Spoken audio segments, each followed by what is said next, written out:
Good morning mga palanggalia vlogs, pabunos to di November 13, 2025. Guide na to karon nga adlaw is 0 si 7. Pwede na 0, pwede na 7, pwede ninyo ubanan kung ganahan mo ha. Kaya usay mag-uban po na sila.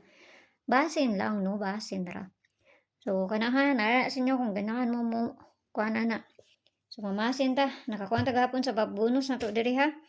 Sa kuha na to, dipinsa na to sa 778 no. Nya mosunod din si 778. Kayawa oy. Mo na itong pabunos gahapon. Nara sa inyo kung inyo anong balikan kay ako tigbalik man ko. Mo na itong dipinsa gahapon. Rambol ta ana. Kana siya. Alas 2. So, tanawan po na to niyan sa Maayo ani ron. Pero na to gahapon, pwede kayo nyo balikan. Mo na to ang pair karon ha. All 82. Kana siya bisper na to ni karong adlaw na pwede ka sabutan yun sa nang all.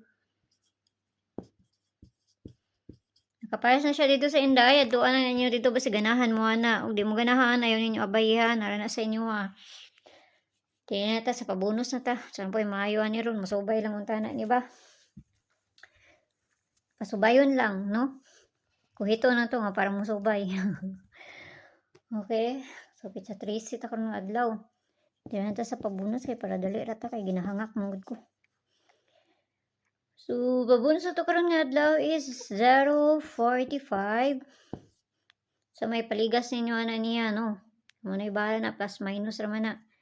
145 ang kuan na niya. So kana lang, nara sa inyo kung ganahan mo maabayan ano.